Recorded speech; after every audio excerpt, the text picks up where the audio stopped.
is Guardian Radio, your station for up-to-the-minute news, intelligent, interactive, and engaging conversation. 96.9 FM. The views and opinions of the hosts and guests are their own and do not necessarily reflect the position of the management and staff of Guardian Network. You have to be strong in today's world.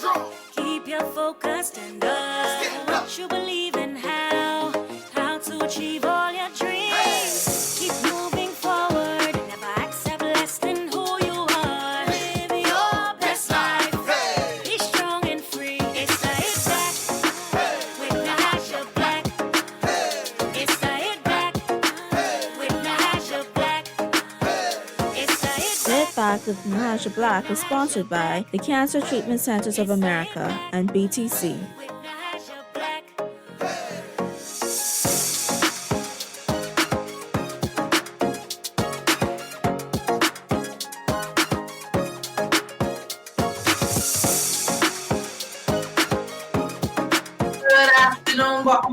And welcome to the Hit Back. I'm your host, Nahaja Black. It is a beautiful day here in the 242. I hope that everybody's doing well, that you are taking care of yourself, that you are living your best life indeed.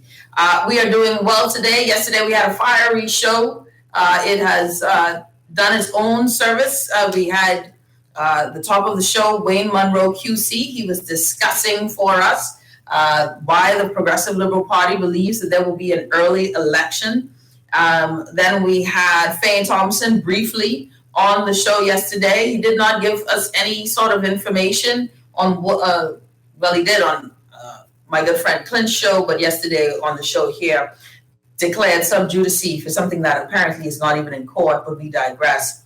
And then we had the leader of the Democratic National Alliance, Orinthia Kumalafe, speaking out against that. I'm really coming strong and hard against Mr. Thompson, Boykin Smith, all of those. Today, the DNA are running with it. The leader of the DNA has set the record straight. I thought that was fascinating stuff. Anyways, today we continue. The pandemic is still a real thing. COVID-19 is still a real thing, and folks are dying. People are sick. It is more contagious. We don't know if the variant is in the country officially, but we do know that it's pretty bad out there. So I want everybody to be careful, to be safe. Someone said she lied. Definitely, I tell you, I would have loved if Fane Thompson and Boykin had done what they would agreed to do and said their side of the story, but they decided against it. And so we only got one side. Well, they said their side on Clint's show, but definitely yesterday it would have been good if they laid down what they needed to say, and that would have been something else. Someone said I had a pathological liar on the show. That's a whole other story. Listen, I would have loved to have had the real dust up, right? But it is what it is. Fandos didn't want to speak, and so we got one side. It is what it is at this point. But I got joining me now. Always a pleasure to have him. We are in some interesting political times, y'all. Interesting political times. And what the challenge is with being in these interesting political times is now things are shifting. Now we're going to see the movements. We're going to see what were issues before will become issues all the way, right? So it's going to be fascinating this political season. And the question of when will the bell toll is going to be another interesting topic. And actually it is what it is leading to a get out to vote campaign. So we can even argue that all of this discussion about if there's an early election has led to an early get out to vote. Because I was told Cable Beach registration space out west here people were lined up. I knew Grand Bahama was lined up. Fascinating things. And yes, there are audio tapes from that DNA debacle. And I do believe there was a fight. It wasn't no scuffle.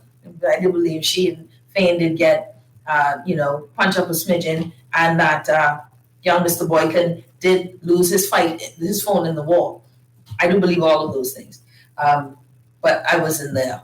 It would have been great. But nonetheless, I have joining me now Speaker of the House, the one and only Mr. Houston Moutry. who has proven that he has had enough with the status quo. Speaker Moultrie has proven that he is a man who stands on his own 2 feet. He is unafraid.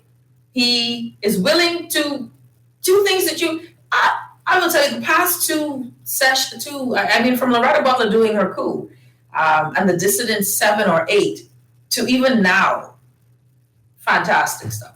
I'm telling you, today I've learned so much about our parliamentary process. And I like when folks, buck heads with the status quo.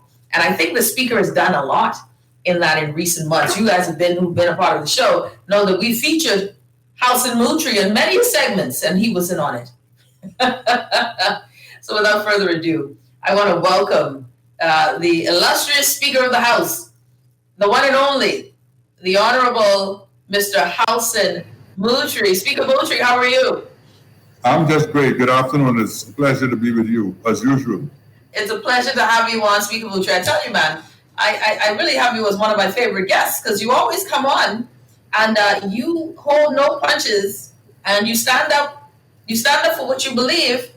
And, I think it's interesting how time and these 5 years, and I want to ask you that today on the show, these 4 years, before we get into the parliamentary, the parliamentary commission or the voters commission, before we get into that, before we get into what you think of the early elections, I want to ask you this question, just in terms of your political experience and growth in the past 4 years. What have you learned in these past 4 years about yourself and then yourself as a member of parliament and speaker? Well, when you are not as close as I was able to be this past 4 years, you would have a certain perspective of what is happening. But as the Speaker of the House, I was able to experience firsthand the deficiencies in our system. And I always knew that we had a systemic problem because I did some research in various other territories that have a similar system as ours and discovered that they have the same complaints. I actually studied in Barbados when I was a meteorologist, and I found that the Barbadian system, while it was pushing more towards education than our system seemed to be pushing for, they still had the same problems that we have. And the major problem that we have is that our leaders have inherited a system that they have bastardized. They don't function according to the conventions of the system. And personalities supersede the system. And that has been the difficulty in most of the third world countries that adopted the Westminster model from Great Britain. So the Prime Minister has almost unlimited powers, and he's the person who has the majority in the House. He's the person who selects the majority of the Senate. He's the person that would select his cabinet, and he's the person who can dissolve the parliament. And we're seeing the nightmarish results now of having one person who can determine when the parliament is prorogued, when the parliament is dissolved, when would there be an election date. To me, it is just absolutely ridiculous that we are where we are at this time in our history, despite all the promises that were given to us that these systems would be changed to increase greater participation and deepen our democracy. So I have determined that I was always an advocate for change and for a deeper democracy. Sometimes there was always resistance to change because those persons who are in power are the beneficiaries of the system that exists. So naturally they would resist the change. But I'm satisfied that one person can initiate the change, just like Jesus came as one person and saved the world. One person, through one person's determination, things can change. We saw it with Dr. Martin Luther King in the United States, and I believe that we have several Bahamians now at this time in our history who are determined to cause this system to change and to cause the parliament to function as it should, and for the Bahamian people to be able to participate, and for the Bahamian people to become first in our nation as opposed to just being the beneficiaries of commercial charity, because that is where we are now. We are always looking for someone else to come in to invest, to create some situation for Bahamians to be able to get a job. And I think it's time for us to move in the direction where we become the producers, where we become the exporters, and we are, like my former pastor would always say, where we move from the mission fields and we ourselves become missionaries. That is what I believe we need to be working towards at this stage in our development. Speaker Halson Moultrie, Member of Parliament for Nassau Village, joining us on the show here. Independent speaker now, Speaker Moultrie. All right, well, Speaker Moultrie, and even with what you've mentioned and you've said is that you believe that one person. And during this time, do you believe that you have done, or do you believe that you have done things that have created that indelible effect, that people will remember that you were here? Do you believe that you have done things that has created change in your tenure? If elections were called tomorrow or today, as was predicted, but do you believe that you've set precedents, that you've done things that have begun that change process? I believe that I have initiated at least an educational process. Everywhere I go, I'm told that they've learned so much since the system has been challenged. And that is the way you learn, when you challenge the status quo. If you comply and you fall in line, usually you won't get to discover certain things. For example, everybody felt that the Prime Minister can just evict a speaker if the speaker determines that he's no longer supporting the party with which he was elected. And they discovered that constitutionally, the speaker is more protected by the Constitution than even the Prime Minister himself. And the British established that system because the speaker is the voice of the Parliament, and the Parliament is the principal institution in every country that works under the Westminster model. But we have a parliamentary democracy, but it has degenerated into an executive aristocracy. Everybody believes that the Prime Minister begins all and ends all, but it isn't that way. And we have allowed the system to be bastardized to the point where the Prime Minister is appointing these huge cabinets so that the Parliament is made a rubber stamp. The Prime Ministers in the 80s took away all the control from the Speaker of the House of Assembly, all of the financial control, all of the administrative control, and all of that comes now out of the Cabinet Office. And so the Parliament has lost its constitutional mandate to scrutinize, to supervise, and to hold the executive branch accountable and to make sure the executive branch is answerable to the Parliament. But we saw what happened just recently. The Prime Minister sent the Parliament into a recess for more than 90 days. Just basically silence the institution where the people are represented. And in the process, he intends to call a general election during the recess. Do you believe it was done to silence you? Speaker Moultrie, do you believe it was done to silence you? Part and parcel. It was done to silence the Speaker. It was done to silence any opposing voice. It was done so that they would not be held accountable for their stewardship over the past 4 years going into the period of a general election. And I consider that an abuse of the process, because there must be something wrong if you want to shroud everything in secrecy. So we are at a point now. We are at a point now, I believe, in our history where I'm beginning to see more young people are interested now in making a decision in this election, which is a good thing. One good thing came about the prognosis or the forecast, prediction, whatever you want to call it, for the House to be dissolved today, is we saw an outpouring of young people lining up and waiting in the sun for hours to register to vote. To me, that is an excellent indication that the young people really they're sick and tired of what exists, and they want to be able to participate.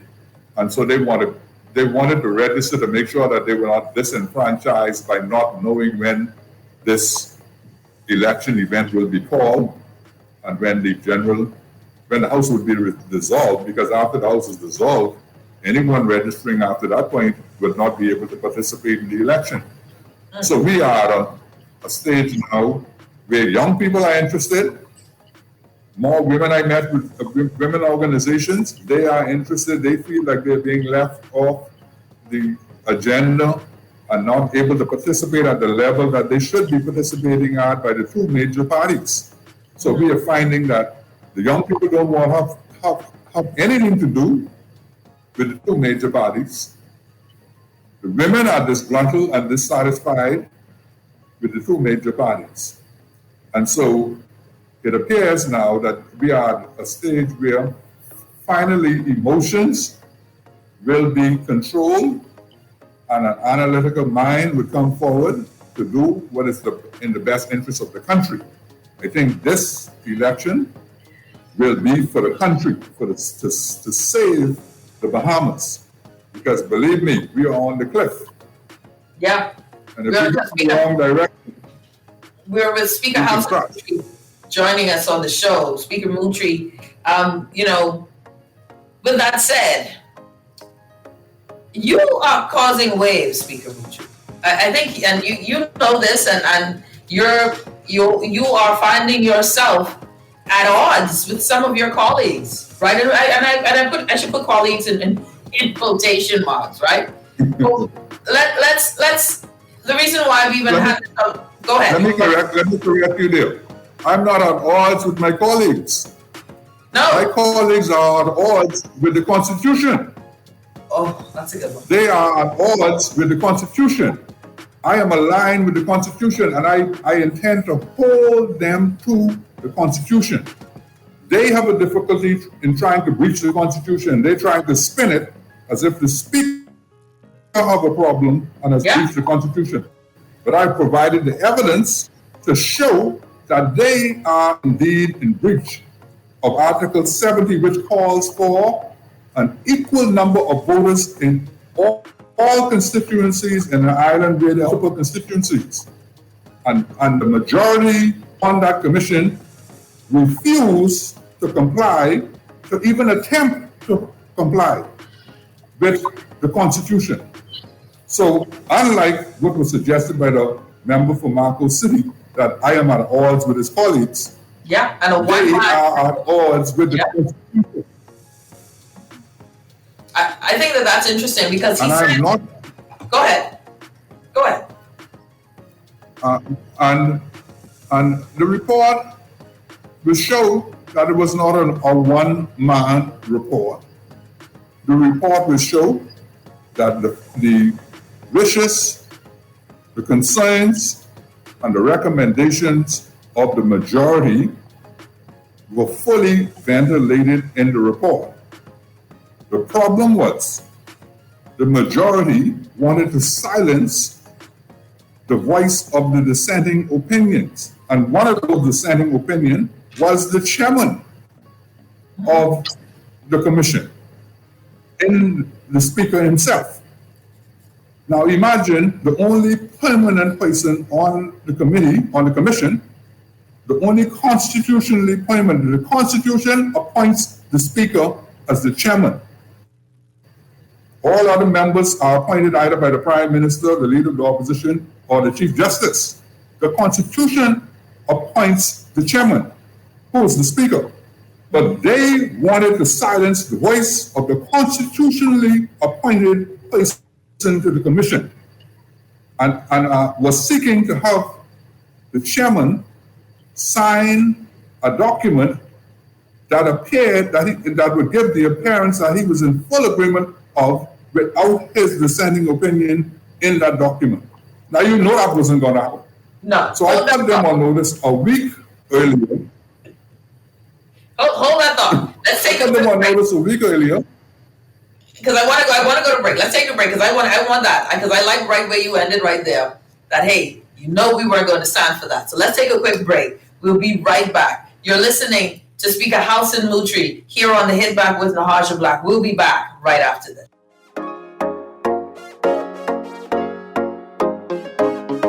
Enjoy an elevated mobile experience with BTC, giving you unlimited talk for the best conversations, unlimited data for all your online fun, and unlimited roaming to stay connected while overseas. For just $50 per line. Unlock unlimited mobile talk, data, and roaming when you sign up for BTC Superfast Fiber Internet with speed starting at 100 megabits per second. Enjoy more great savings and value. Upgrade or sign up today. Visit any BTC store or btcbahamas.com. Conditions apply. When I got prostate cancer, my family didn't know if I was going to live.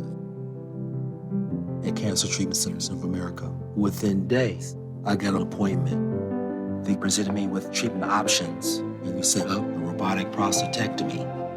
When my scans came back, there are no signs of cancer. They don't see you as a number, they see you as a part of the family. I'm going on with my life. That's a real gift. Call us at Cancer Treatment Centers of America. This is Guardian Radio, 96.9 FM. Fresh news, smart talk, all day. It's the Hit Back with Nahaja Black. It's the Hit Back with Nahaja Black. It's the Hit Back with Nahaja Black. It's the Hit Back with Nahaja Black.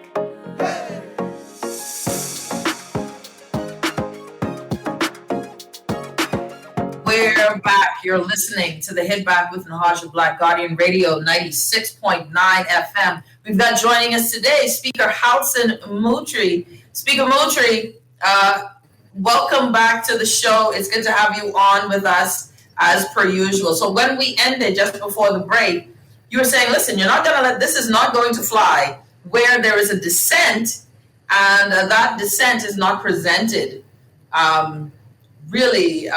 A report being presented without the dissent within it to make it seem as if there was a unanimous support of this document. And you've gone on record before the document, you said you've been on record even before the report that you sent to the Governor General that there was concerns for you with regards to the Boundary Commission, with the amount of persons within a constituency.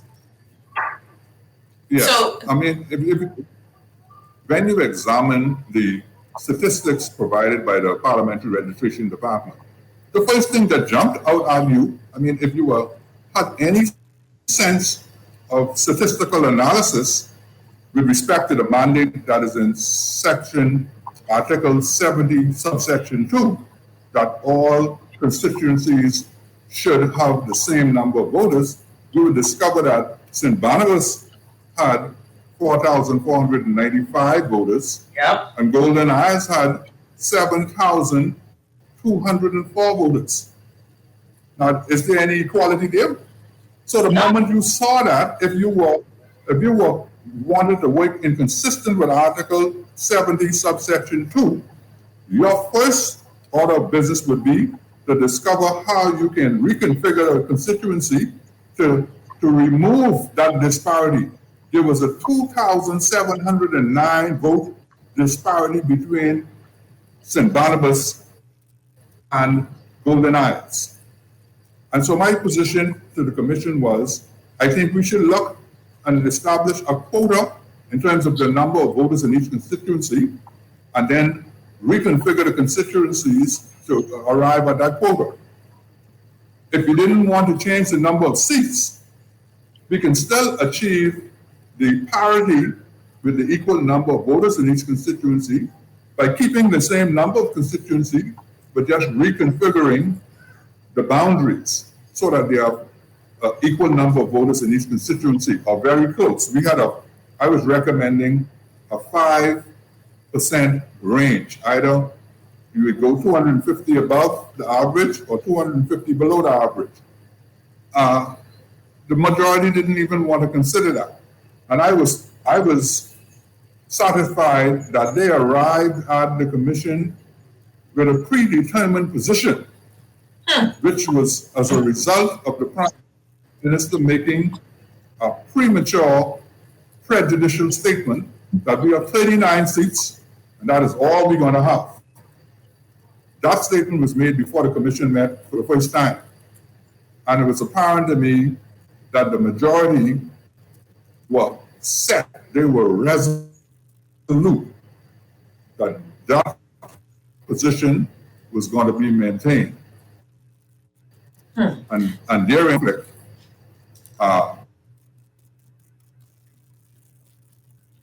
Speaker Moultrie, are you still there with me? All right, we had some technical issues with Speaker Moultrie. Hopefully we get him back. But they were not at odds with me. They were at odds with the... There you go. We lost you for a second. Yeah, we lost you for a second. Right. So let me ask you then. And so... let me ask you before you move on to that, because I think that's a great point there. Or not a great point, but just an interesting point that you noted. That, listen, you felt as if when walking into this meeting, it seemed as if there was a standard. There was already a mandate that was given. We only have 39 seats. We cannot adjust. Do you believe that this would have been a challenge if we didn't have the displaced citizens from Dorian? Would this have been a challenge? Do you believe that has affected how the numbers have amassed or changed, the demographics have changed? And was that not taken into account? Well, therein lies several challenges that we were faced with. First of all, we still have persons who are missing but not yet declared dead because we haven't reached the 7-year statutory period for them to be declared dead. So we have a circumstance in Grand Bahama and Abaco where there are persons on the register who have been displaced by Dorian and persons on the register who are missing, completely missing, haven't been seen or heard of since Dorian. But we cannot remove them off the register because they are not yet declared dead. Then we have the other circumstance where, because this is the first time that we will be going into a general elections on a permanent register, we have dead persons on the register who have to be purged. Because, usually when you had the register that had to be renewed every 5 years, the persons who died within that 5-year period, of course, couldn't re-register. That's right. So it's automatic that dead persons would not be on the new register. But on this permanent register, dead persons don't have to reappear. They are on the register until they are taken off by the Parliamentary Registration Department. And the Parliamentary Registration Department, in my estimation, have been doing a good job, but they need to have scrutineers who will scrutinize the register to ensure that all the dead persons have been removed. Now, the opposition had filed a complaint that they had discovered that there were hundreds of dead persons still on the register, and that was up to about 3 to 4 weeks ago. The member for the Exumas and Ragged Island had that concern. That was one of the concerns that he wished to have recorded from the minority perspective in the final report, that he had concerns that the register was insufficiently purged of the dead persons, and that the register, there were persons on the register who were not yet declared dead, who were missing, and there were also persons who were displaced and who now may be living in other constituencies but are still registered in Abaco and Grand Bahama. Does this affect? We have those initial concerns, and I'm not satisfied that they have been sufficiently resolved. Do you believe? So in other words, we have persons on the register who may be ineligible. Pardon? No. That's what I was getting to. Go ahead. We have persons on the register who may be disenfranchised because they have not transferred. Because really, if they were not ordinarily resident in the constituency of in Grand Bahama or in Abaco for the past 6 months, and they have been displaced by Dorian from September 2019, they should really not be eligible to vote in Grand Bahama or in Abaco if they no longer live there for almost 2 years. Mm-hmm. And in extreme cases, we have situations where the premises of some voters have been destroyed and have not been rebuilt. And so we have a circumstance where persons will be almost reintroducing the property vote if you permit them to vote where they used to live. Yep. That's what that's no longer a premises.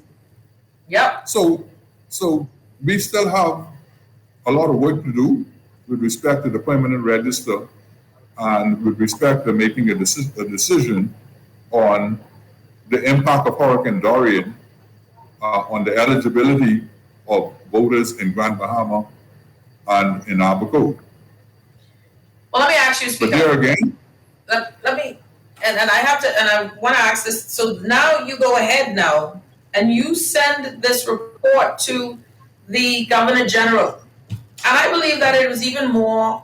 That I'm sure that there was some sort of strategy behind sending it, not just that you wanted to make sure your dissent was in it. Was there some other strategy involved with sending this report with just your signature? And I want to ask, was there supposed to be other signatures on this report? But was there also a strategy for why you decided to send it when you did? Well, first of all, there's no constitutional provision that requires any signature other than the chairman's signature. Now, what may have been traditional, usually in a case where there is unanimity, where everybody is unanimous in the decision, everyone would sign. When there is a division in terms of a consensus, if all of the dissenting opinions are included.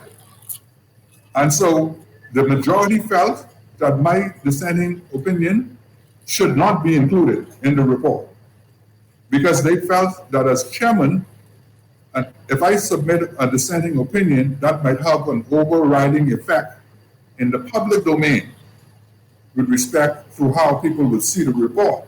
But that was not my concern. They said that was not my concern.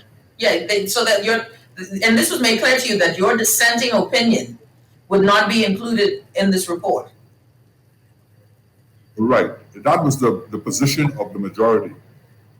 They did not want any dissenting opinion in the report. They were of the view that if there's more than the majority opinion in the report, that would make it more than one report. And I thought that was absolutely ludicrous, absolutely ridiculous for anyone to even assert that, especially decision from the Court of Appeal where the 5 judges in the citizenship cases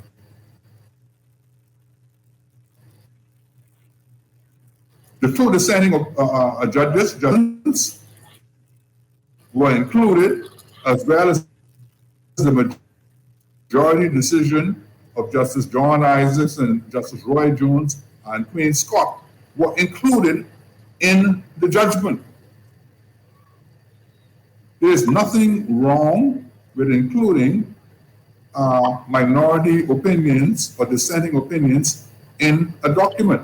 And I was not prepared to sign a document if my opinion was excluded from the document. And I gave the commission notice on the meeting before the signing, that if they intended to exclude I would draft the document and I would include my opinion. And this is another point while I am making this point. The majority opinion was in a draft document that was circulated to all members of the commission on the 3rd of May. The commission had that document. The Learned Justice The draft on the commission to provide legal advice to the commission, vetted the draft, and she made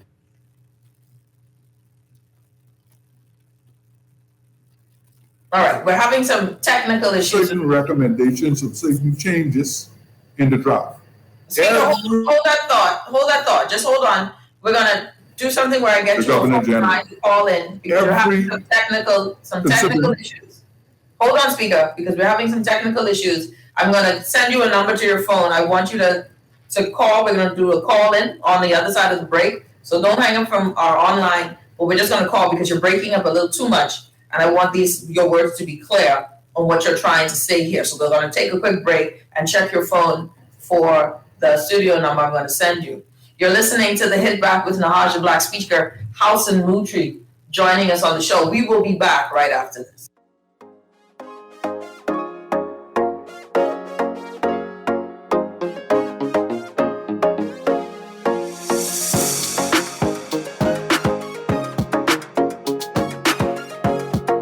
Enjoy an elevated mobile experience with BTC, giving you unlimited talk for the best conversations, Unlimited data for all your online fun. And unlimited roaming to stay connected while overseas. for just $50 per line. unlock unlimited mobile talk, data, and roaming when you sign up for BTC Superfast Fiber Internet with speed starting at 100 megabits per second. Enjoy more great savings and value. Upgrade or sign up today. Visit any BTC store or btcbahamas.com. Conditions apply. When I got prostate cancer, my family didn't know if I was going to live. At Cancer Treatment Centers of America, within days, I got an appointment. They presented me with treatment options, and we set up a robotic prostatectomy. When my scans came back, there are no signs of cancer. They don't see you as a number, they see you as a part of the family. I'm going on with my life. It's a real gift. Call us at Cancer Treatment Centers of America. This is Guardian Radio 96.9 FM. Fresh news, smart talk, all day. It's the Hit Back with Nahaja Black. It's the Hit Back with Nahaja Black.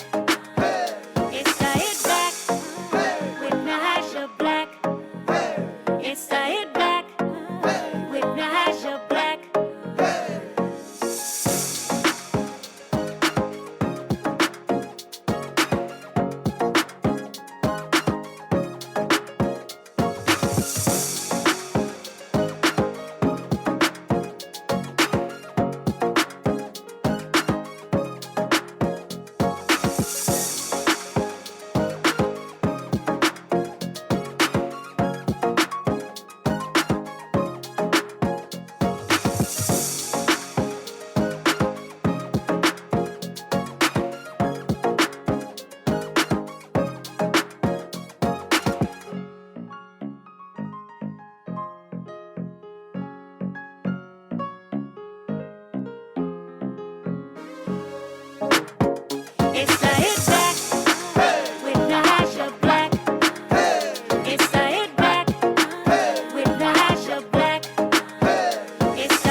online? Guardian, are you there? Yes. I can hear you on my cell phone. Okay, good. And I can see you online, so we're all good. I think everything is perfect now. I think everything is good now. All right. So let's go from here. Yeah, I think it'll work fine. So let's go from here now. Tell me a bit of your decision to sign, your decision to send this forward. Was there a strategy?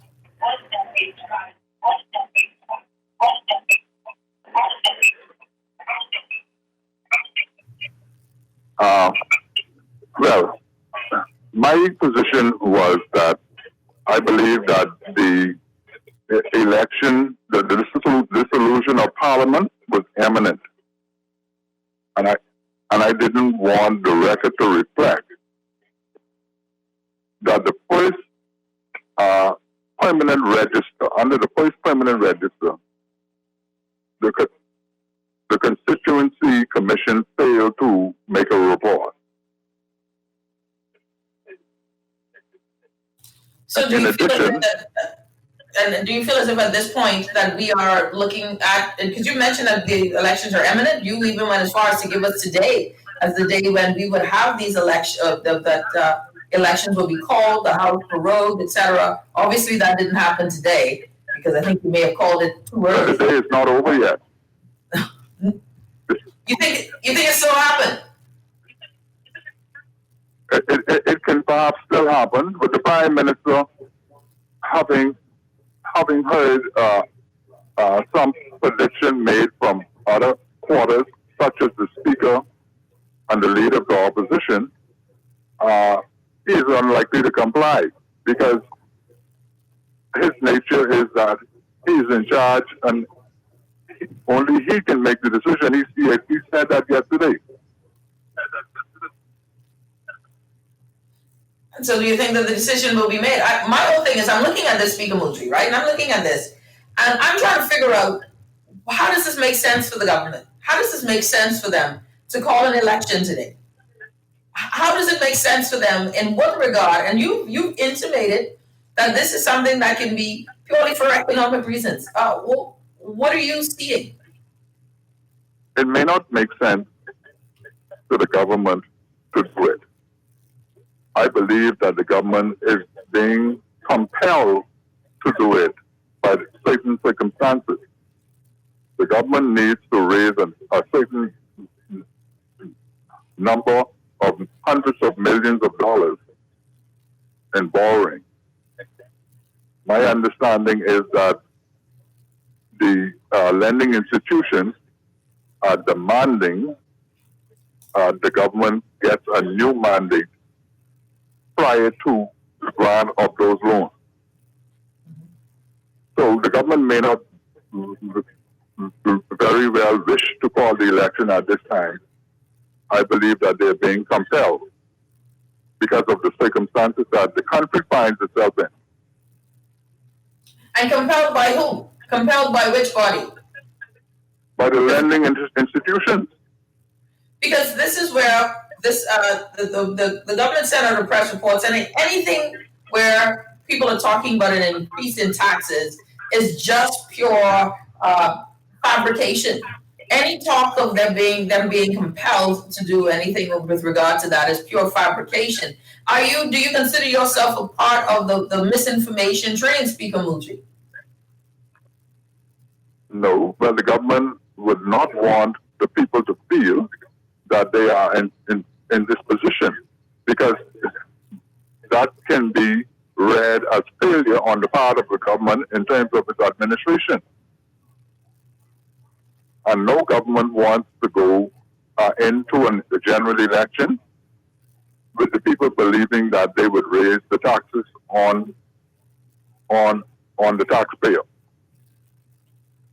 But if you examine the budget, you will discover that the government did not announce any new streams of revenue. They didn't. No, go ahead. And the revenue generator, which is tourism, is functioning at about 25% of its capacity. We were deficit spending when tourism was at its peak. So how can you justify now with tourism functioning at 25% that you would not increase taxes? And see, the compelling... Where's the revenue going to come from? And, the argument is strong there for that point. I think there are twofold things. If you're just tuning in, Speaker of the House, Houghton Minchin, independent Speaker of the House, Houghton Minchin, independent member of Parliament for Nassau Village, and running again as an independent candidate for former Free National Movement candidate, now independent, and running again. So let me see. Let me ask this then, because this is where, for me, my mind churns, and I was watching and understanding or trying to understand some of the moves that you were making with regards to this report and the Boundary Commission, etc., this permanent registry, all of these things, looking at this from that position. I'm wondering, Speaker Moultrie, if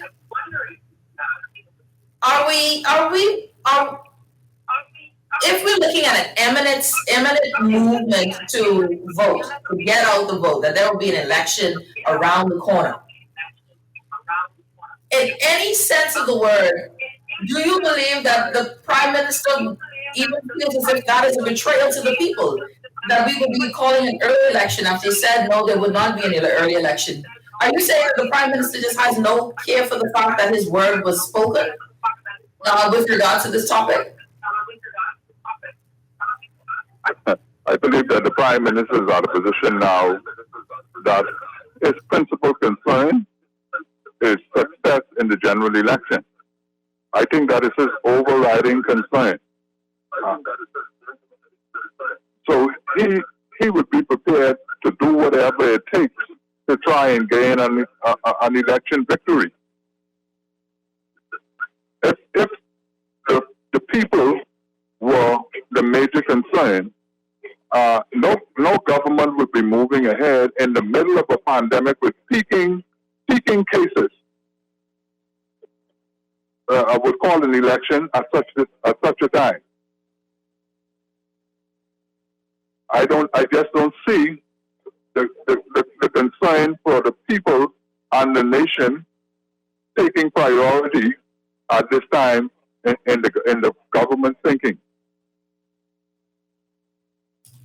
That's deep. Yeah, you just don't. I mean, to me, that I would be floored to think, Speaker, that the Prime Minister would just sit today and just decide, hey, I'm not. I mean, I know we said no early election, and I don't see even the path to victory unless I'm missing something. I don't know if I'm missing something, but for those who are detractors, Speaker Moultrie, are you just breaking stuff up now? Are you just like, I'm leaving, I'm going to toss a table? Is that, if folks would say, Speaker Moultrie is just tossing tables now. What do you say to that? I've always been a person, even when I was not elected to Parliament, seeking to cause change for the betterment of the country and for the national development of the country. I want you to you have to take the phone off the speaker because we're getting feedback, so you got to put it to your ear there. Yeah, go ahead. I don't have it on speaker, mind you. Oh, okay. But what I was saying basically is that I believe I've set a foundation in Nassau Village that I would like to complete the building of. There is my theme, arise and build. The foundation has been laid, and so I'm in this election in Nassau Village to win it. I'm in it to win it. I'm not running to split any votes, and I do not have any deal with the opposition. I believe that I should challenge the seat as an independent candidate, and I believe that I can win the seat as an independent candidate because the people have seen the sincerity of my cause. And they know that they need the difference, they need the improvement in this country. The people in Nassau Village know that I've done more in 4 years that was done in 30 years. I live in the constituency, I can tell you. And I did that with very little help from the government. The Prime Minister pulled the support of his ministers the moment he discovered he couldn't control me. And so I had to use the capital grant for any initiative that we did in Nassau Village. I still have a lot of stuff on the drawing board that was passed on to the government ministries and was promised for the people of Nassau Village. And the government has not done anything for the people of Nassau Village. Speaker Housen Mutri, when we come back, we'll wrap up with Speaker Mutri when we come back. I want to ask a few other questions with regard to his position now, looking at the landscape, the possibility of new election, a nearing election date. The call was today, and he strongly believes that it's still possible. What would this mean for us if he looks at the registry? And Speaker, that's what I want to know. Looking at the registry that is going on today, right? That if the registry that exists continues into the future, looking at it, do you believe that there are some voting discrepancies that can occur with the registry as it is today? Hold that thought. You're listening to the Hit Back with Nahaja Black, Guardian Radio 96.9 FM. We'll be back.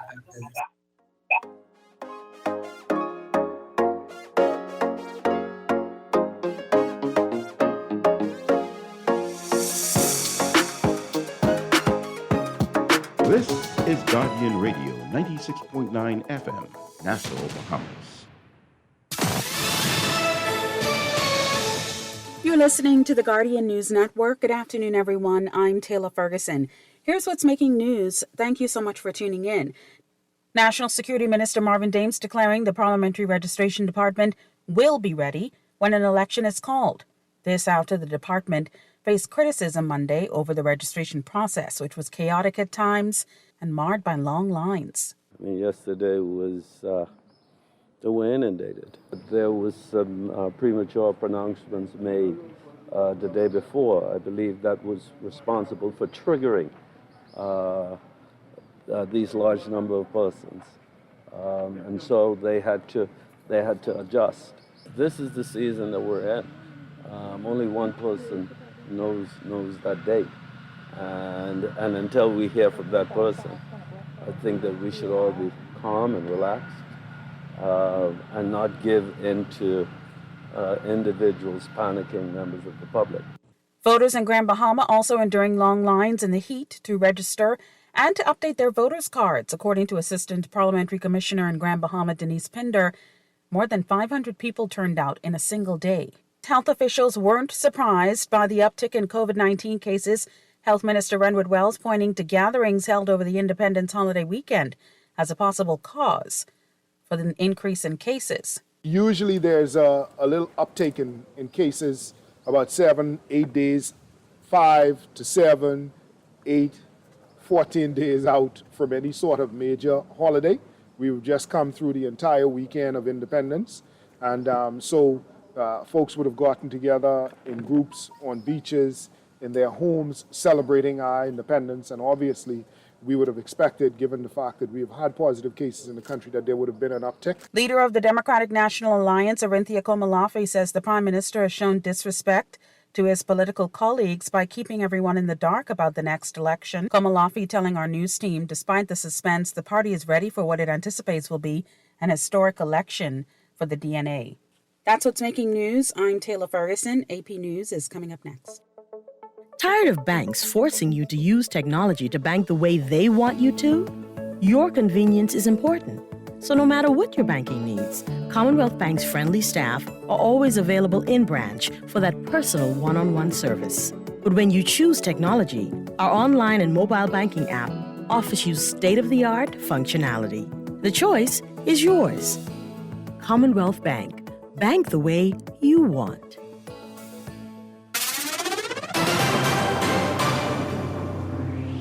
Coronavirus update. I'm Tim McGuire with an AP News Minute. During a cabinet meeting today at the White House, President Biden stressed that this latest surge in the coronavirus cases, hospitalizations, and deaths are among one segment of the population. Virtually all of the COVID deaths and hospitalizations are from unvaccinated people. Let me say it again, virtually all are from unvaccinated people. Senate Republican leader Mitch McConnell, no political ally of the president's, calls on those who haven't been vaccinated to do so. These shots need to get in everybody's arm as rapidly as possible, or we're going to be back in a situation in the fall that we don't yearn for, that we went through last year. Tokyo is readying for the start of the Olympics on Friday. Already the Games are like no other, the first in an even year since the resumption in the early 1900s, and the first without spectators. I'm Tim McGuire.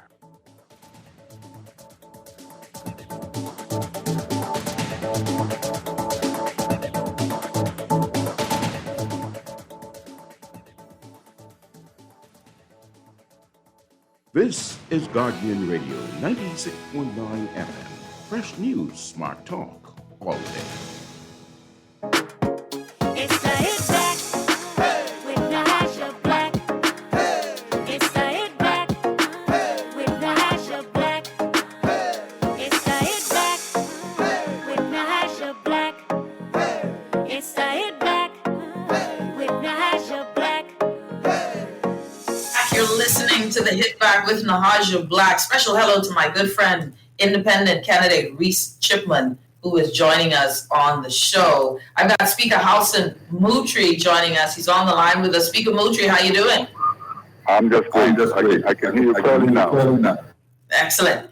That's great news. Happy that you can hear me clearly. Let's get her done, right? Let's get her done. Okay, so I have to ask you now, right, Speaker Moutry, before we went on break, I was curious, we're looking and you're calling and you're talking about an early election, right? Everyone is up in arms. The Progressive Liberal Party opposition leader, Philip Brave Davis, has said in his meetings, there will be an early election. Everyone go and register. Interesting that everyone has to go and register, but we're talking about this permanent registry, concerns about the amount of people in constituencies, etc. Do you believe that as it is with the registry, the permanent registry, that there is room for some sort of election skullduggery? There are some who are calling, and this is, of course, majority by the opposition parties.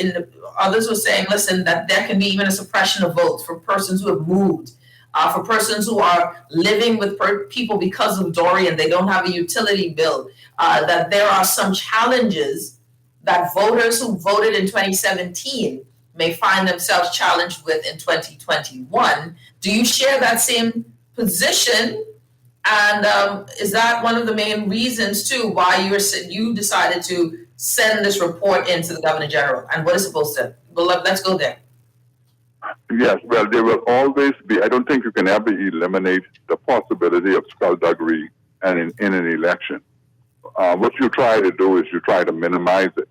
And the way to minimize it is to make certain that the register is as clean as it can possibly be. And so with respect to dead persons, we want to make certain that all dead persons are purged off the register. With respect to those persons displaced by Hurricane Dorian, especially those who are missing and not yet declared dead, I believe that somehow they should be flagged on the register to make certain that they don't show up, somebody don't impersonate them in a fraudulent attempt to vote when they should not be able to vote. And so I believe that you're never going to get a perfect situation, but you want to always minimize the opportunity for fraud during the election. And then, of course, on election day, you always have to be very vigilant to make certain that persons are not trying to float ballots, and that they are not trying to use the ballot to vote. And so I believe that you're never going to get a perfect situation, but you want to always minimize the opportunity for fraud during the election. And then, of course, on election day, you always have to be very vigilant to make certain that persons are not trying to float ballots persons are not trying to induce persons by buying their votes or within the precincts even of the polling station. You want to make certain that no one is giving any hints. You want to make sure the presiding officers and the returning officers are functioning fairly in a way where the election result is indeed exactly what the people's desire is. And I think that is basically all you can do. Now, with this first permanent register, I think it is very, very important that we do our utmost to make sure that this register is as clean and as fair as it possibly can be. And in so doing, I believe that it was very important, even though the majority of the commission decided to the contrary, it was very important to make certain that each constituency had a similar a number of voters in each constituency, particularly in New Providence and Grand Bahama. That appears is not going to happen because the majority recommended no changes to the constituency boundaries or no changes to the number of seats. So at the end of the day, the Prime Minister has gotten his wish, that is 39, and that's all it's going to be. But it was very important from my perspective to put in a dissenting opinion and analysis and justification for that dissenting opinion so that the Bahamian people can see that it was actually the majority who were at odds with the Constitution and were majority. Was the opposition and was the opposition at odds as well? Constitutional requirement under Article 70, subsection 2, which calls for the Commission principal objective being getting constituencies with equal number of voters, except in geographical and sparsely populated areas such as the Southeast Bahamas, where the Constitution allows for a smaller or lower number of voters within the constituency. Let me ask this, just for the record, were you the only dissenting voice? You say majority, so that means that when you use the word majority, were you, were you the only dissenting voice, or were you just, as the chairman, you were the loudest and heaviest dissenting voice? Well, the member for the Exomas and Ragged Island also registered some concern. Now, his report did not arrive at the time of printing before it was sent to the Governor General. So what I did to make certain that his concerns were registered, we reviewed the minutes of the meetings, and the principal points that he had raised were he was concerned about the dead persons on the register, and he was concerned about those persons who were impacted by Hurricane Dorian in the 7 constituencies in the Northwest Bahamas, 5 in Grand Bahama, and 2 in Abaco. And his concerns in terms of his minority opinion was included in the report. So the report reflected the wishes of the majority, a call for no changes.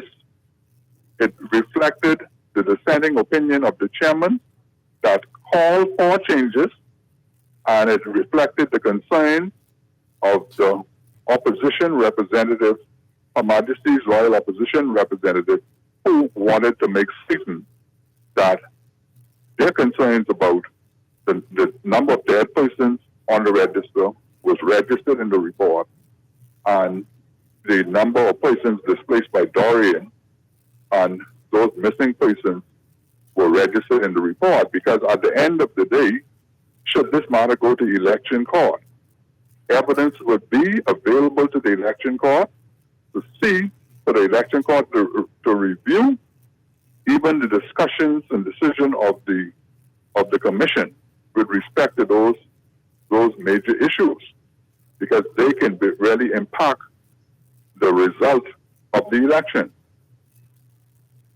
So we had an all-inclusive report an all-inclusive report. It reflected the recommendations and views of the majority. It reflected the chairman's dissenting opinion, and it reflected the concerns of the member for the Exomas and Ragged Island. So then, why was his name on this contest of you submitting the report?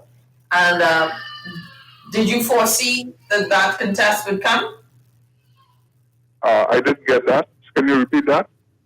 So why was the Chester Cooper's name was on that? And let me make sure I'm correct on this, but on that report itself, where they said, "Hey, listen, you went rogue," in essence.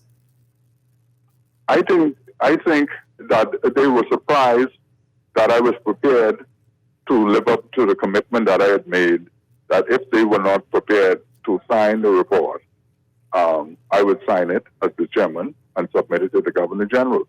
And what was also incorrect that the majority put out in their statement was that the speaker or the chairman called the meeting and there was no quorum at the meeting and so on. Nothing like that ever happened. What the chairman did was send out an invitation to the members of the commission to appear at the House of Assembly between the hours of 10 and 10 a.m. to 12 noon to sign the report. And I got only a response from the member for the Exomas and Ragged Island who indicated that he was in his constituency and not in New Providence, but that he was prepared to sign the report once he was satisfied with the content.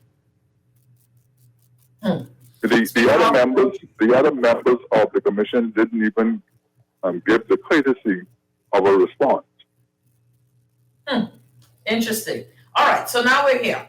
We are at this point now where we are moving forward with this. There's this call that in the statement that written and by Minister Michael Pintard, that they will be seeking to have this ignored. Your report pretty much, reversed and sent back, and theirs sent and forwarded. That was interesting, and I don't even think we need to delve into it, but I thought that was interesting that was something they thought that could happen. Is this a moot point? Is the report in? That is what it is. We can move forward. The dissent is in. Is that it? Are we done with this process here? Well, first of all, we have to recognize that the author of the statement was not an attorney. I don't know if we received legal advice from the member on the commission who is a justice of the Supreme Court. But I doubt whether or he received advice from the learned justice, because the statement was legally unconstitutionally flawed. And I don't think that the learned justice would have given such advice. Nor do I think that the learned justice would want to attach her signature to a request to the Governor General to have the report that was submitted rejected, because they have no grounds. And the learned judge would know that, first of all, if you're making an appeal of in any process, you must have legal or constitutional grounds to make such a request on the Governor General. They have no grounds, and I suspect that the Governor General would ignore the request if they indeed make such a request, because the report in itself makes no difference to the boundaries that exist. What would be the purpose of rejecting the report? Just to make certain that the chairman's minority and dissenting opinion is not documented anywhere in the history of the Parliament? That would be the only outcome, because the report by majority is calling for no change to the boundaries, and that is exactly what the Prime Minister said he wanted. All right, as it stands now, Speaker Howson Moultrie, before we go, I got some text messages for you, and I wanted to get to them. Someone says, ask Speaker Moultrie what is his politics, as he previously ran unsuccessfully as a PLP, then joined BDM and more recently the FNM. what is his politics? I don't know them meaning. What is your policy? What is your ideology? What is your political ideology? Maybe that's what you're trying to get at. But my position always was that we should be trying to make changes for the betterment of the country. And I started off with the Progressive Liberal Party. And I started off with the Progressive Liberal Party because our family was attached to the Progressive Liberal Party in Machutown in Nagua.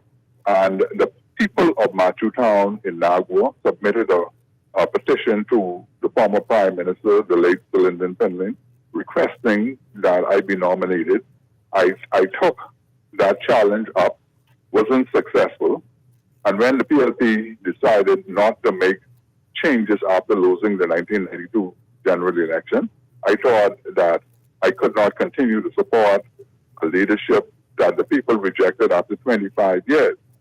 And so I went into the political wilderness, and after a period of time, we formed a political party called the Bahamian Freedom Alliance.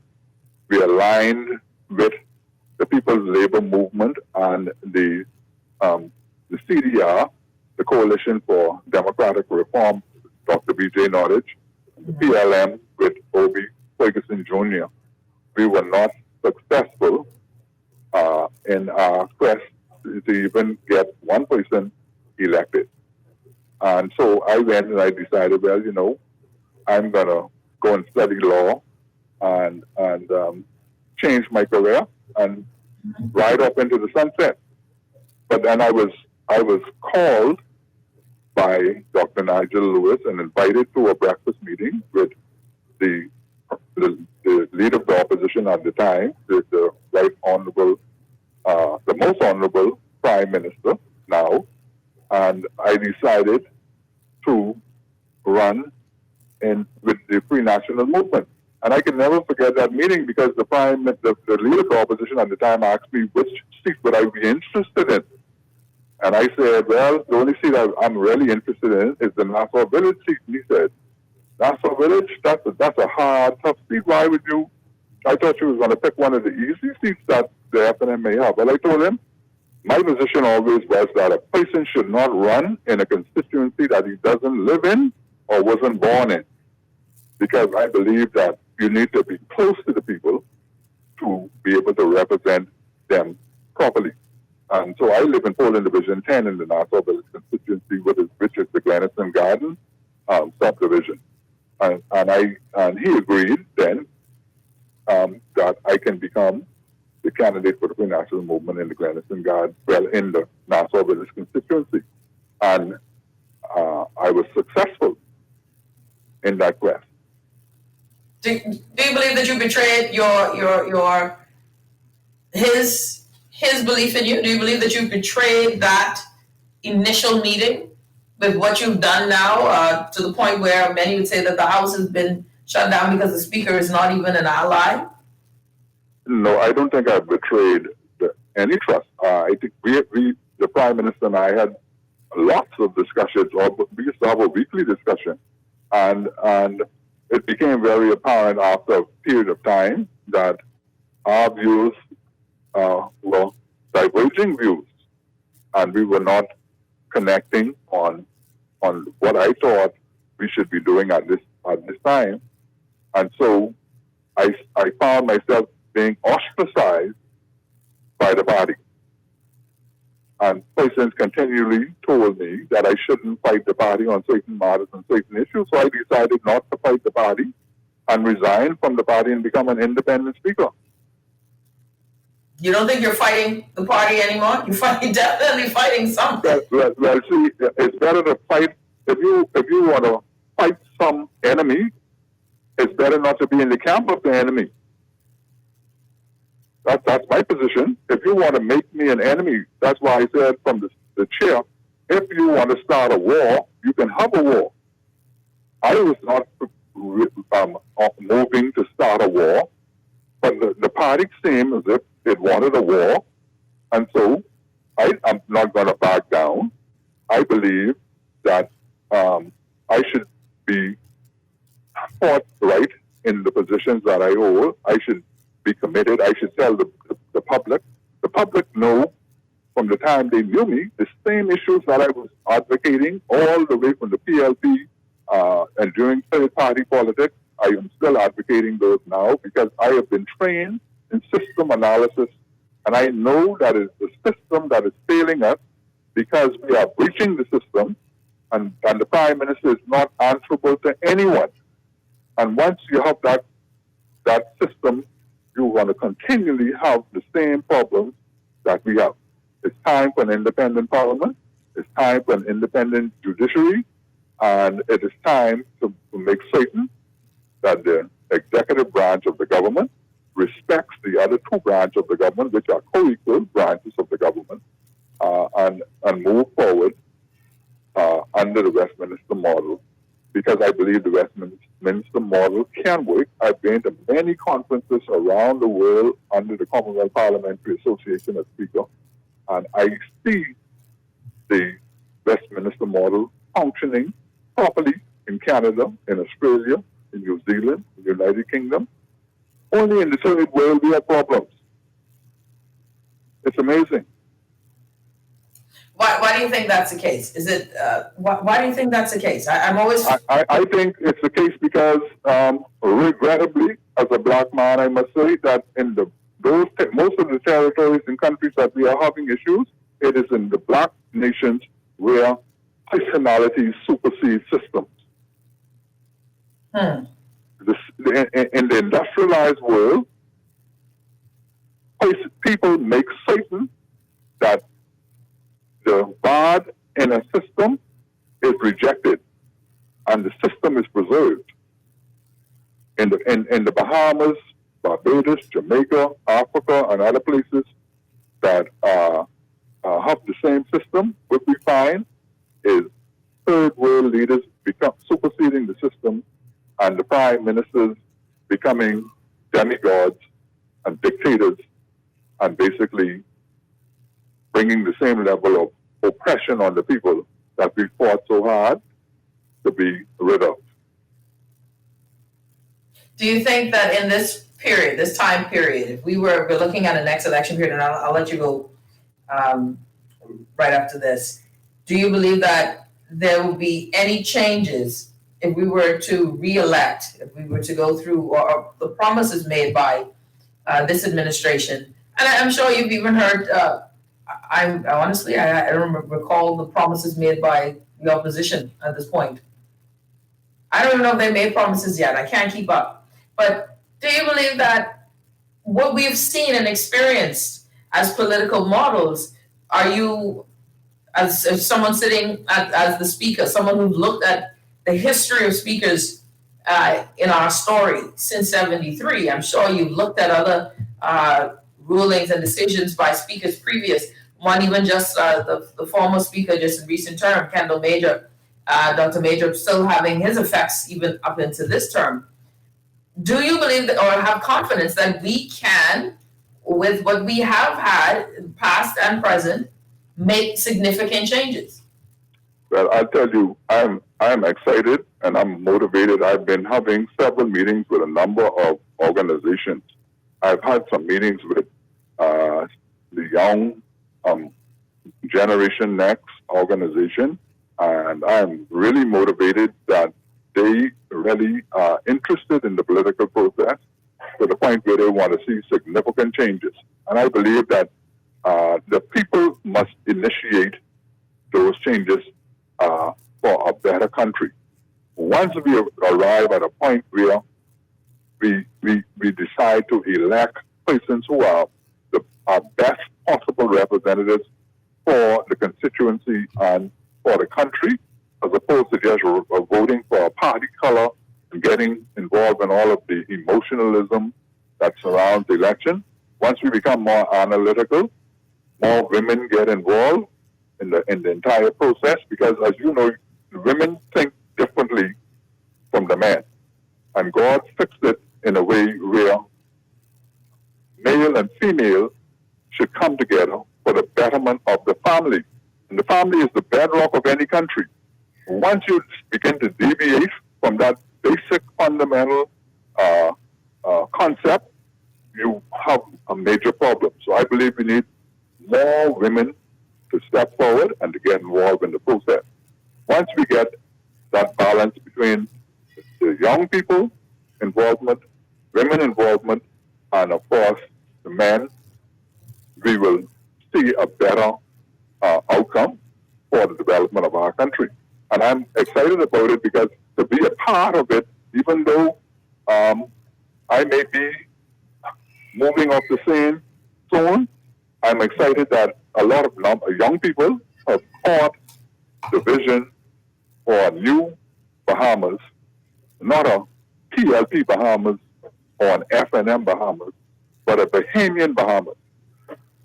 And once that is achieved, I believe I would have achieved my objective and purpose.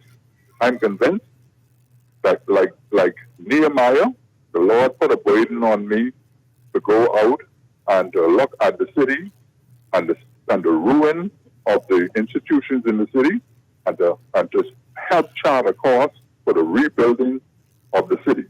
I believe that is my purpose in life in the Bahamas, and I'm going to continue on that track course until I am no longer able to. Yeah. Speaker Halson Moutry joining the show. Speaker Moutry, thank you so much. I appreciate the time. It's definitely always interesting when we can dive into the context of what is being done when we talk about the Constitution and some of the moves that you're making as the independent speaker and the powers, the different things and structures that we're learning about our system of democracy. So special thanks to you, Speaker. I know that you are constantly, you're pushing buttons, my friend. You're pushing buttons, shaking walls, turning over tables, and you're not winning many friends over there. But I think I'm hoping you notice in the background that I'm in the Nassau Village constituency command center, my command center, and I'm hoping that I push the right button in Nassau Village because I'm in it to win it. I want the people in Nassau Village to know that I'm in it to win it. I'm not in it to split it. I'm in it to win it. I love it, Speaker Halson Moutry. Thank you so much, Speaker. I think we believe it. You're in it to win it. Nassau Village is going to be a fight, though. You better get your bogle on. You better learn how to dance. Get your dance on. Yes, I'm able. Thank you, Speaker Moutry, so much. Appreciate you. It's been a pleasure. All right. You're listening to the Hit Back with Nahaja, Black Guardian Radio 96.9 FM. We will be back after this. Let's have some other discussions, y'all. I'm curious as to your thoughts on the boundaries, on the position of the speaker and what he's presenting. Do you believe that there was any challenges with the permanent registry? That we need to pay attention to this. Personally, anything that is said before me at this point, I'm questioning everything. I just don't trust nothing at this point. Call me skeptical. I mean, not nothing. Nothing is a stretch. But I'm skeptical. And when issues are raised, I listen to see if you're going to keep it, you're not going to keep it. That's the whole thing. Plus, folks, there's still so much sides of the story with this whole DNA thing, and I'm not going to prolong that because I don't think that, more drama than daytime soaps, but we'll talk on that also. And also, some concerns growing again, in this space with COVID-19. The Prime Minister is talking about how he's going to save us all with the cruise ship, and I'm like, I have a story with you in this cruise ship, guys. I got to share this story. We'll be back. You're listening to the Hit Back with Nahaja, Black Guardian Radio 96.9 FM. Enjoy an elevated mobile experience with BTC, giving you unlimited talk for the best conversations, unlimited data for all your online fun, and unlimited roaming to stay connected while overseas. For just $50 per line. Unlock unlimited mobile talk, data, and roaming when you sign up for BTC Superfast Fiber Internet with speed starting at 100 megabits per second. Enjoy more great savings and value. Upgrade or sign up today. Visit any BTC store or btcbahamas.com. Conditions apply. Rejuvenate, refresh, treat yourself. Immerse yourself in total comfort. Pamper yourself. After all, you're worth it. Relax. Rid yourself of all life's stresses. At Baja Retreat Anti-Aging Spa, you will find everything you need to enhance your body and spirit. Call today at 323-6711 and begin your journey to serenity at Baja Retreat Anti-Aging Spa. When I had got prostate cancer, my family didn't know if I was going to live. At Cancer Treatment Centers of America, within days, I got an appointment. They presented me with treatment options, and we set up a robotic prostatectomy. When my scans came back, there are no signs of cancer. They don't see you as a number, they see you as a part of the family. I'm going on with my life. It's a real gift. Call us at Cancer Treatment Centers of America. This is Guardian Radio 96.9 FM. Fresh news, smart talk, all day. It's the Hit Back with Nahaja Black. It's the Hit Back with Nahaja Black. It's the Hit Back with Nahaja Black. It's the Hit Back with Nahaja Black.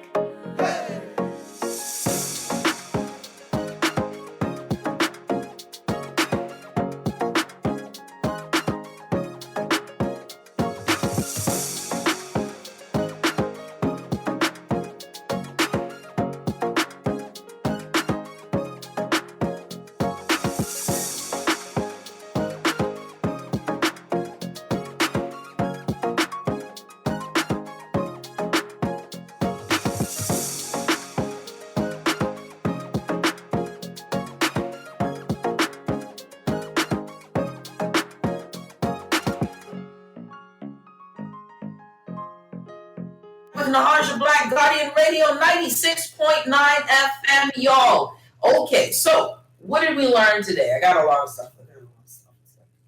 My mind is just going. I listen. My good friend CA, I had a morning, y'all. I've had a day. I've had a day that continued from yesterday, right? Yesterday's show ran over into today, right? Yesterday's show had even a preamble of discussions before the show, guests not wanting to tell other guests that they were coming on the show. It was a whole thing between the DNA and Fane. It was a lot. Fane and young Boykin Smith. And then that has spilled over into today. So my good friend C.A. Muri had to talk me down, right? Because there's some things that have even transpired just today that I was like, you know what? But he said, well, actually, talk me down is a stretch. His thing was burn them and then talk me down. It was CA would really burn down everything. That's my boy. I love him to pieces. So we had yesterday's show was fiery, entertaining for sure. Again, my disappointment was that Fane, my friend Fane, came on the show, said nothing, and then caught feelings when Madam Kumalafe said everything. And so that's a whole other segment. Now there is reports. And yesterday was interesting again for two other reasons, and I want to bring this up. Apparently there's audio of the fight. But my question is, to the majority of Bahamian people, does it even matter? All right? I think the story is there was a fight, a compression. Madam Kumalafe said that it was a scuffle. Fane Thompson said there was some blows thrown, and the majority of those blows landed on him. She claims that he lunged. He says to say that I lunged is deemed an assault, and that there should be charges. More drama than daytime soaps on CBS. Who got time for this? We talking about running the country. But this was interesting for a while because, it is what it is. Now we're still here. And people are like, Nahaja, did you listen to the audio? Yesterday, apparently, everybody got audio, but everybody wants you to come and listen to the audio. Come and listen to the audio. Come on, man. And, I got the energy. Someone was going to come, and they decided they weren't going to come anymore. It's too much. It's too much. And all of that to say this. We are in the most vulnerable economic times in the history of the Commonwealth of the Bahamas. We are in the most unprecedented structural leadership issues and crises in this country. We're in a time when we need sound leadership, vision, integrity, transparency, where we need people who are serious and focused. I look at this last, and I say my government, I voted for my government. This is the Free National Movement. I voted for the Free National Movement. I voted for my prime minister who is in Kalani. I ain't even ashamed no more. It is what it is. Because all of y'all voted. A lot of y'all voted me. 39 seats. Don't act like you was in the number. So, and this is the first time I've ever voted F&M or PLP. Like I think the two major parties, I decided to go with, but I digress. You know, don't even belabor the conversation there, Haji. Here is the thing though. One of the things that we've learned in this process, that I've learned in this process, I don't know if others have, is that what we saw when the Progressive Liberal Party left, we knew we had spending issues. We knew we had a budgeting issue. We knew that we were spending more. We weren't seeing returns. We were a part of the narrative of where the VAT money gone. It wasn't just the F&M selling us a story. We were willing to bite into that apple of where the VAT money gone, right? Because there was this feeling, look, hundreds of millions of dollars, and we're still not seeing transformation in education. We're still not seeing transformation in healthcare. We're still not seeing transformation just in debt and ideology. We were not seeing transformation. We know about things that are being built that are catching on fire, no insurance. We know about disgruntled workers deciding to take the tractor and riding it all across the brand new highway. We know about the elephants of tourism sitting there because of scandal-ridden and to this day, Sarkis is still around saying that he was robbed, hoodwinked, and bamboozled. So there are stories, man. And so we were all a part of that, sitting as citizens, once again, taken for a ride 5 years prior to realize we're in a destination that we did not sign up to be in. So we decided to go F&M. We decided 34 seats, 35 seats. We go in for, what's the darn slogan for the Free National Movement? What is it? What is the slogan? Well, I can't remember the slogan. Not believe in beings. That was the PLP slogan. I know it's the people's time. Because again, it's going to be the poor people's time this time. I ain't even there for that. So we decided we would go with this Free National Movement, I think, to spite. And this is where I think the Free National Movement and Dr. Minnis missed it, you know. They think that this was a love relationship. It's like you decide to go with the other guy just to spite this one. It's like a rebound relationship. We really ain't into you. We just don't like the ex. So we're going to go and spite the other guy by going out with you. That's not a rebound relationship. The Free National Movement, it's the people's time. Come to find out that the people ain't mostly you and I, right? Now we're coming to the end of this journey, and we're told, I feel like it's like a gaslighting in a relationship. Listen, I don't even understand what you're arguing about, they would say. Didn't we give you this? But you took away everything else. I can't pay my light, my water. You took away all the money I have, and you may keep the bare minimum going, but I'm not flourishing under your relationship standards. I don't feel loved. I feel like I'm being used a lot. I feel as if every time I voice a complaint, I'm told what you feeling ain't real. These are some concerning times, ladies and gentlemen. This is a bad relationship. But then we see when catastrophe hits, you can even say, you know, and that's one of the things. I think reality is that it isn't about how smart you are. I think in this process, it was about how your heart works. Where's your compassion and your empathy? When catastrophe hits, pressure comes, and some people rise in pressure and others fall. Some people, they move forward because an emergency happens and I have to show up. I always tell this, I love my husband. He's a good guy, he's a smart guy, but God knows I have this story. My baby, when she was 2, right? He and I laying in bed. She's in bed. This is the oldest one. She's at the foot of the bed. And it has a footboard, so it's high enough to, we consider it a little rail. And no joke, she did a sumo backflip off of that rail by mistake. And when she hit the floor, when she began to make the tumble, we saw our lives flash before our eyes. And I responded by going straight there. He stood up, held his head, hand to his head. That didn't save the child. I mean, like, that's the response. But in that moment, his response was to watch the fall and freeze. We always laugh about that. I saved the baby. No, the baby still hit the floor, but I felt like I was there. My point in saying all of that is, there are certain situations where you run toward, and you go and you say, this is the executive movement. Would any government not have to borrow with Dorian? Not one government. We've never seen that level of catastrophe. We've never seen that level of fiscal end to its center. Now, the good thing, if there was any good thing with Dorian and its impact on the economies of Grand Bahama and Abaco, understanding that Abaco was in a better economic space than Grand Bahama, was that it did not happen to New Providence. If it had happened to New Providence, if Dorian had decimated New Providence, COVID would have been the least of our concerns, because the toll of life loss and the economic poverty that would have happened would have been catastrophic already. So when COVID would have hit, you'd have been like, okay, that was Sunday. So we were able to still function. But where the concern came with Dorian was questions of, where is the money raised? Why are we taking so long to rescue our own people? Why is it that the British are here saving people and the Defense Force is parked? Why is it that NGOs are saying that we are the hindrance to them helping people?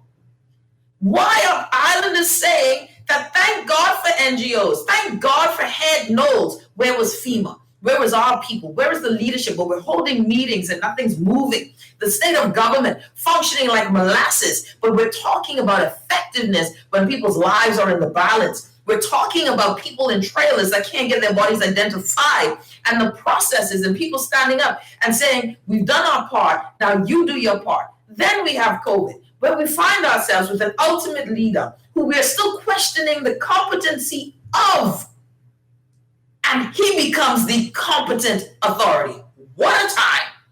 Someone hold the mule, because this can be real life. And this is where we are. So would any other government, I can't tell you, I don't believe that, I don't think the Progressive Liberal Party, the DNA, anyone can say that they wouldn't have borrowed. You had to borrow in these 2 years. There's just no way you could not borrow. The question is, how do you stimulate the economy?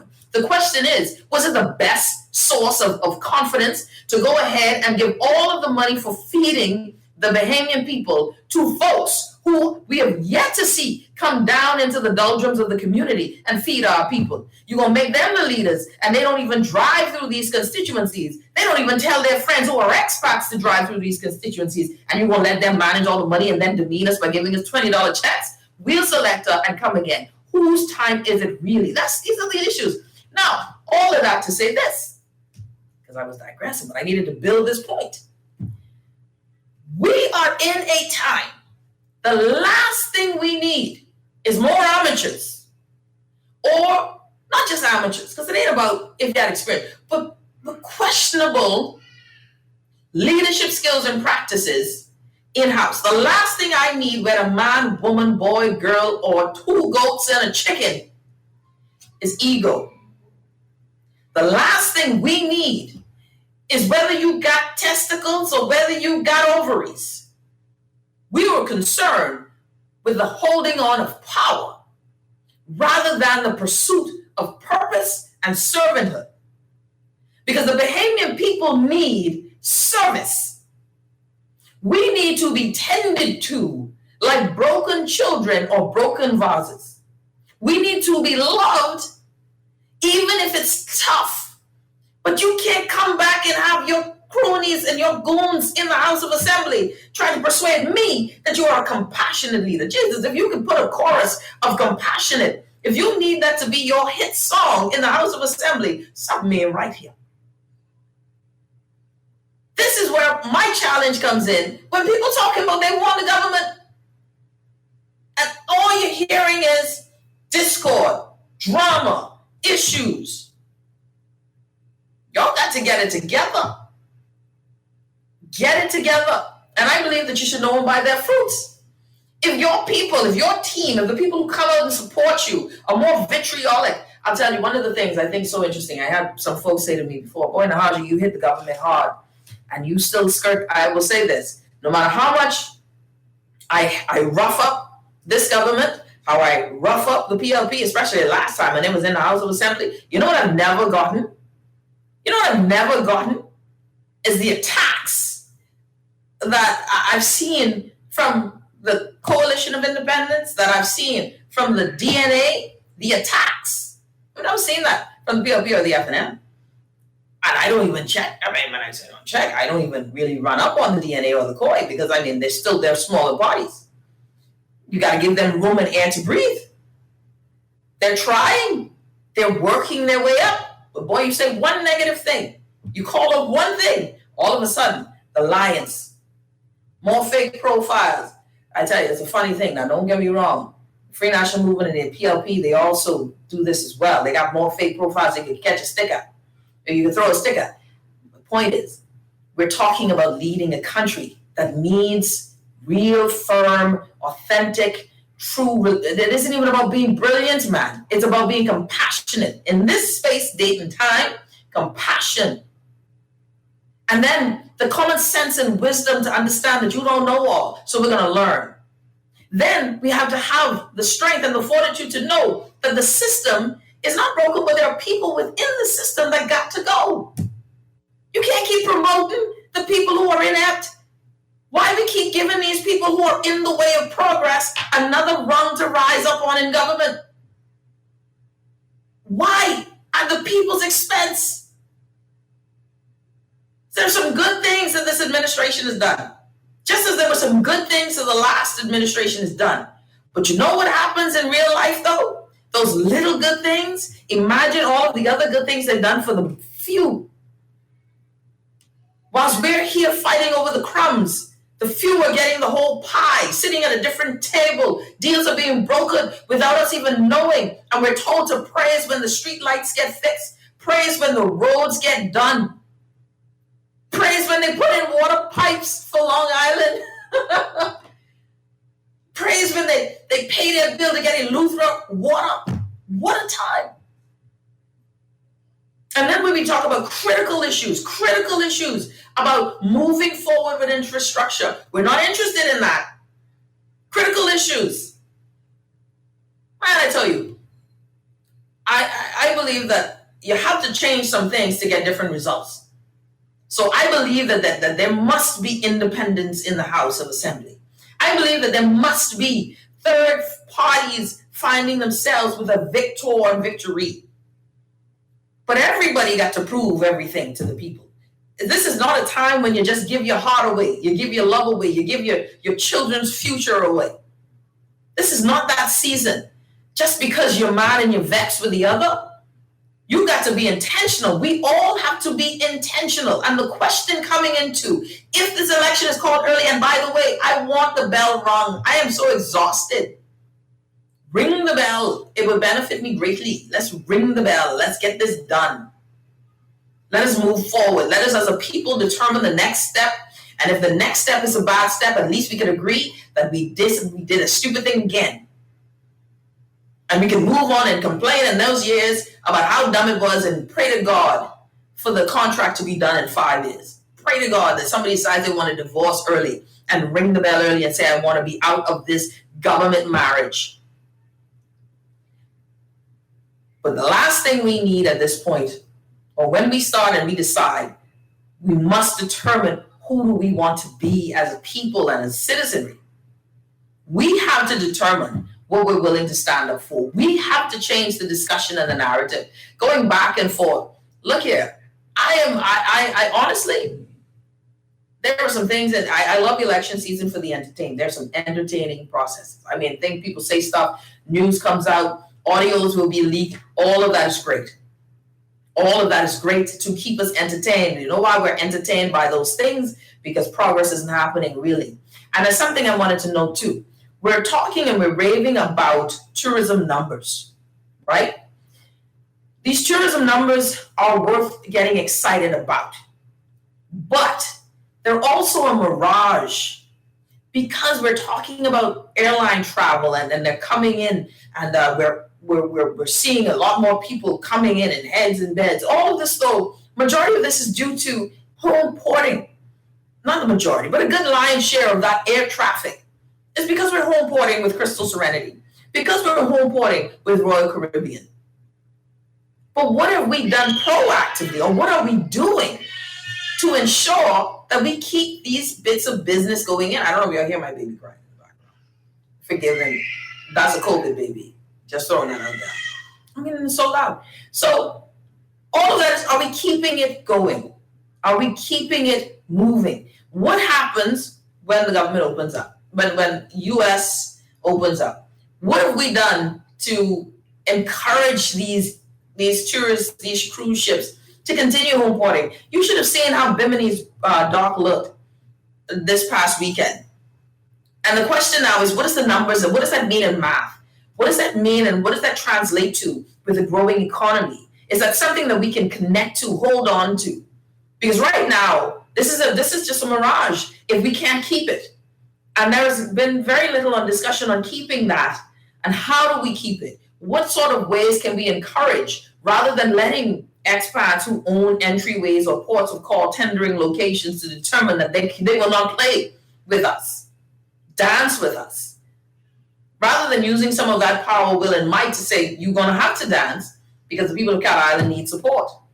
We need this sort of money. We can't afford to keep on pulling ideas and things away from companies like this who are good and much better.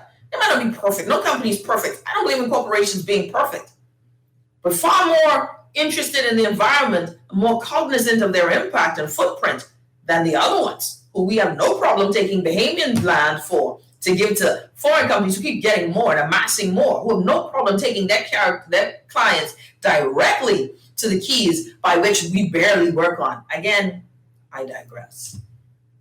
So all of that said and done, we are in a particular time where what we should be looking for is not just personalities, like the speaker said.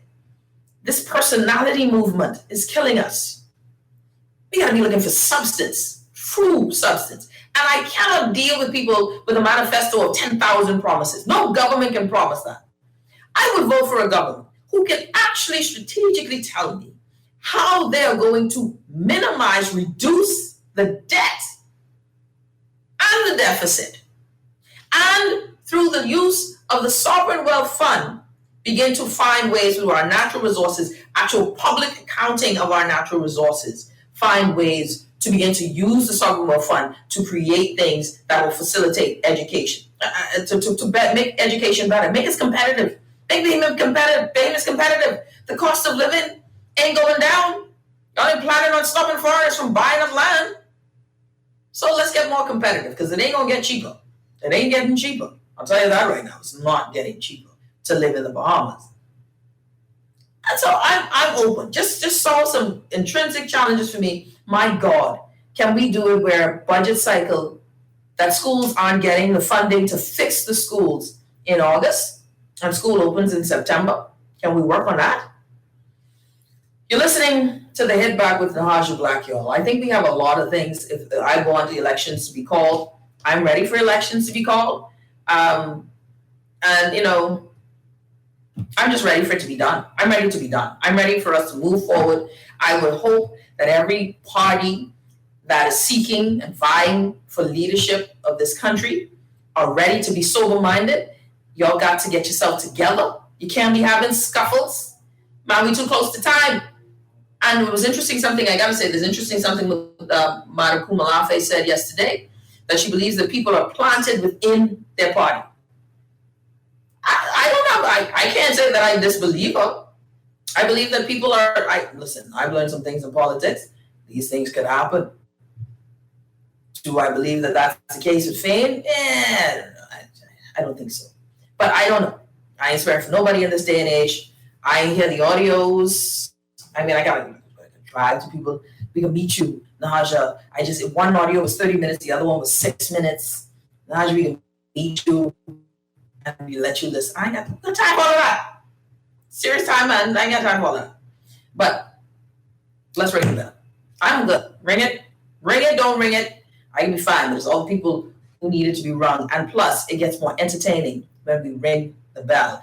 How about y'all? Have a good one. You're listening to the Hit Back with Nahaja Black, Guardian Radio 96.9 FM. We got a good week of shows for you. I'm looking forward to them. And on Thursday, no, I won't even, let me don't even tell you what's happening on Thursday. You're going to like that show for sure. You're listening to the Hit Back. Everybody stay safe. Love you. Appreciate you guys. See you tomorrow.